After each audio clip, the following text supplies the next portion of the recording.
Everything I learned in anger management. Hop back on some east side banning shit and push a nigga's top back when I let the cannon spit. Start planning shit, premeditation. I'm in love with the streets again, rededication. Casket or cremation when I shoot you. Now, just out of curiosity, I know that at different prisons, the prices on phones are different considering the availability of the phone on that particular prison. At CMC, I paid $600 for a little Verizon flip phone back in 2011. So what was the prices up there in Soledad? Soledad. Well, there was a lot of phones, so it was cheap, like 8, 9 sometimes less. It depended on the inflow. $800, $800-900. and you say that's cheap? That was, well, I mean, that was at that time. That was cheap for a smart. For a flip, oh, a smartphone. Like, yeah, okay. for smartphone. Flips, maybe 400, 500 Right, tops. right. But I mean, the prices stayed on the lower end there because it was a very large yard, and there was a lot of different things happening. Right, right. Because I've heard some people say that in prison, through maybe a course of 15, or maybe through a course of maybe 15 months, 2 years, they literally had 10, 15 cell phones. Oh yeah, you know? I went through 5, and it's from 2008 I had my first flip. Then I went to the shoe. 2014 I got my next phone. Got caught. I had like 5 phones before I paroled. Right. So okay, you say you were locked up in 2003. Mm-hmm. So you had came into prison already kind of having a cell phone. Yeah. Because when I came to prison. Oh no, there were no cell phones back then. I had like the little ones, right? Little like Nokias and stuff. Right. But right. yeah, not like it is now. Smartphones and shit. That was something whole nother right. level. So. Because I kind of want you to talk a little bit about, for a person like, because I know you've probably been around, for a guy who maybe been in prison 15, 20 years, 25 years, and suddenly he gets a cell phone, and I know for me it became addicting. Oh, for being sure. able to call home and talk as long as you want to, because we're allowed 15 minutes on the phone, and that call goes by so fast when you have so many people to talk to. Then all of a sudden the phone also has these social media capabilities. So what was that like? How was a cell phone in prison? It felt like the wall was breaking down. I was able to talk to people I hadn't talked to since I got busted. The relationship. Were you now, when you got your cell phone, not to cut you off, were you trying to call to the streets and get people killed? Nah. Because see, that's what the administration says. They say that the shit, average that's not person what's just happening. wants to get a hold of some people. He wants to try to get in touch with a girl. Yeah. And that's all we want to do. 100%. Play Get a some visit, video games, watch get some money movies. on your books, watch movies, whatever. The most simplistic things that you get taken from you, you want to add back to your life, and it adds great value. Like I used to with my wife, we used to watch movies, and when we watched movies, she'd rent the movie that was on our movie channel, and I would leave the phone on and put it on mute. She'd put hers on mute, and we would just watch it together. So and that was a huge part of our relationship. It's just having something to talk about. So it's just, absolutely. and that's what they don't understand. Even though of course cell phones are against the law, or excuse me, against the rules in prison, we're just trying to have a bit of normalcy in our life. So absolutely. like you said, she'd be at home.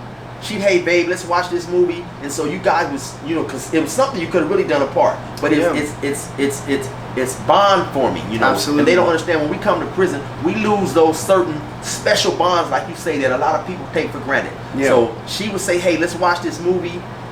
So you guys would sit down, you wouldn't even really be on the phone talking. She'd really. watch the movie, you'd watch the movie, then you guys, it would connect you guys and stuff. And so those phones, I know, became extremely important to the people that could get them. So were you addicted, you would say, to your cell phone? I'd say I was addicted. I mean, I couldn't foresee my relationship maintaining through collect calls. I tried a few times to just take a step back and just use the collect calls, but it's not the same. The lady interrupting all the time, 15 minutes, a fucking line or a sign-up list, wherever you're at is different. But it just wasn't the same. So I mean, I used phones all the way up to like 2 weeks before I paroled. Right. So what's a sign-up list? You said like when you sign up for a phone, they pass the list around and they have you sign up for different slots. So it'll start at a different cell every day. So if it starts way far away from your cell, all the good slots are taken. So by the time you maybe for instance your wife or significant other or whoever, she may work between certain hours. Yeah. So you're not able to get on. You might need a phone call at 9 in the morning, or you may need one at 8 o'clock. And so if you're in cell 55 and they're starting at cell 56, which is right in front of you, they got to go all the way around. So by the time they get back to you, it might only be no 9 o'clock slot. A clock at 6 in the morning. Exactly. So explain the anguish too of, okay, You signed up for an 8 o'clock phone call. You know you got a time, you got a slot. Now you can make a call. Now, so your phone call in some prisons you only get 1 call a day. Some prisons 2 calls a day. But let's say you're at one a day. Your call is at 8 o'clock. At 7:45, some dudes go to fighting. Yeah. They put the yard down. You lose your time. How is that? People don't understand. How is that? That's like so mentally anguishing. Like, oh damn, I missed my phone call. You feel like it always feels like the walls are just going to come tumbling down.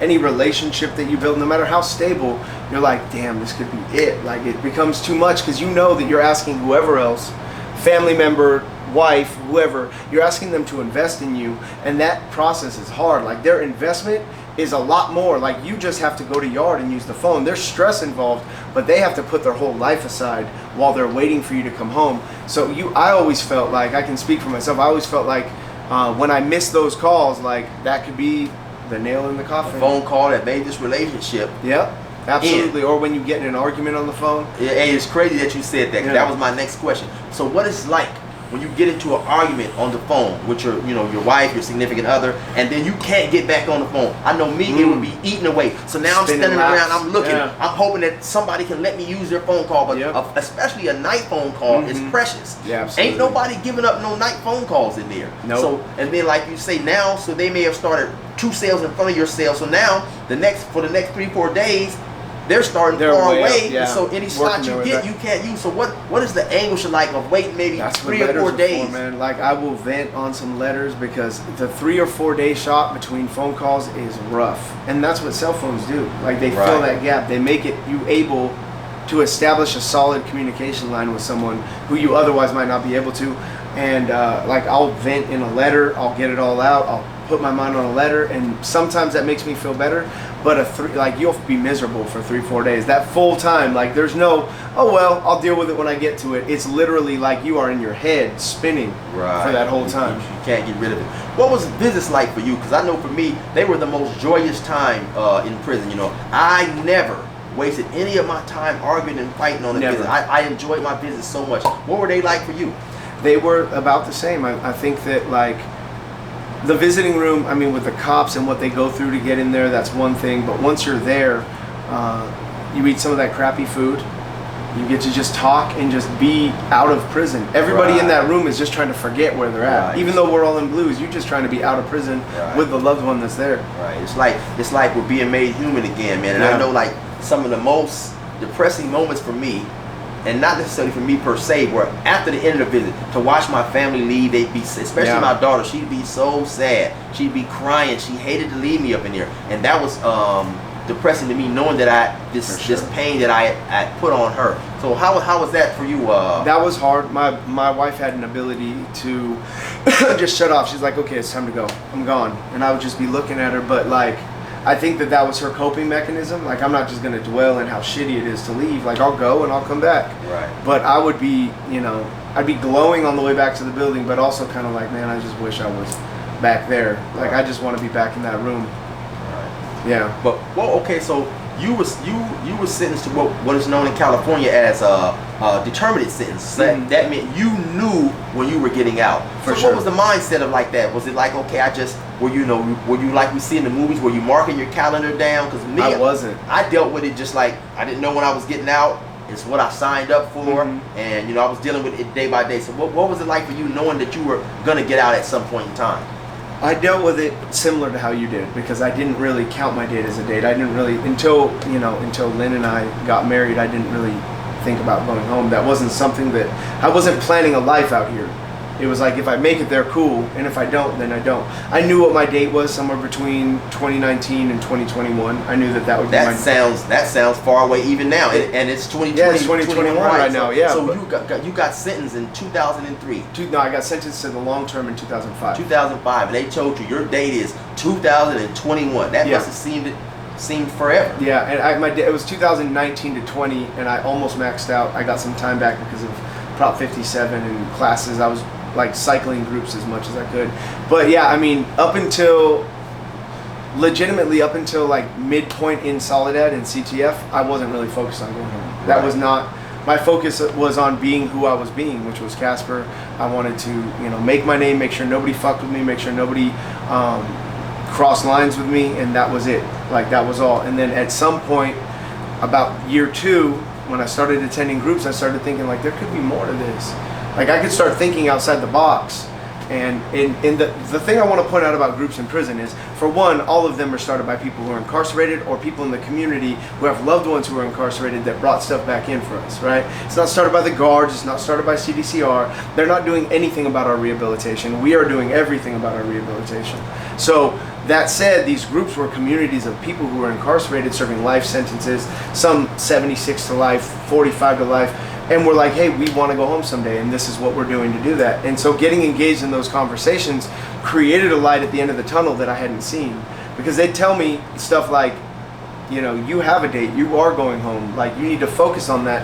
And I never really had viewed it that way before. But for folks, like, when you're around people who don't have a date and they have the light at the end of the tunnel, it almost encourages you to go, look, I can do that too. You know what I mean? Right.